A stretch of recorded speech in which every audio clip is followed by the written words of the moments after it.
Hello everyone! Tara, samahan niyo ako. Magluto tayo ng corned beef with potatoes and onions. First, ipa-fried muna natin ang ating potatoes. Ipa-fried lang natin ang ating potatoes hanggang sa mag-brown siya. So, brown na yung potatoes natin. So, iaahon natin to at iset aside natin. Then, susunod na natin yung iba pang ingredients. So, no need to wash sa ating pan. So,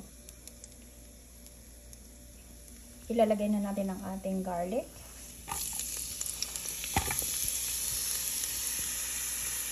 And yung small onions mo na slice. Ayan.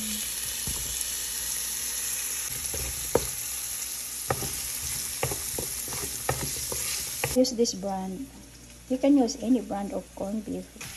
So, ayan. Nailagay na yung corned beef natin. So, paghalo-haluin lang natin.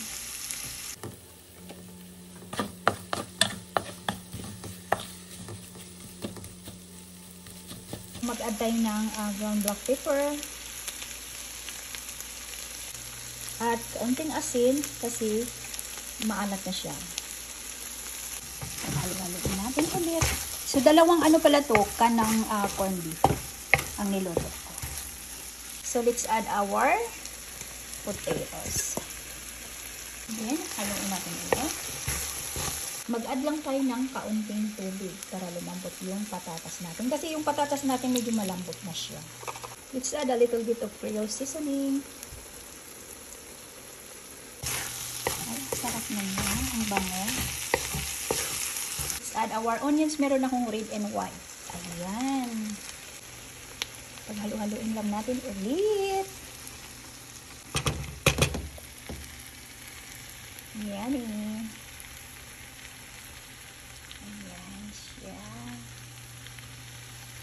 Ito na yung corned beef natin. Takpan muna natin ng kahit mga 2 minuto hanggang sa medyo lumambot lang ng konti yung onions. Ayan.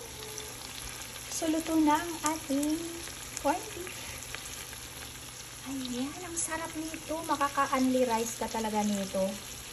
Top this with your white rice. Ang yummy.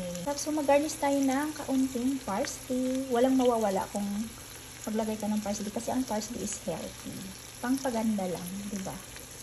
Here's our corned beef recipe. It's done.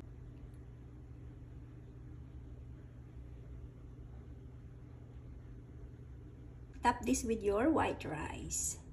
Ayan, yummy. Ayan.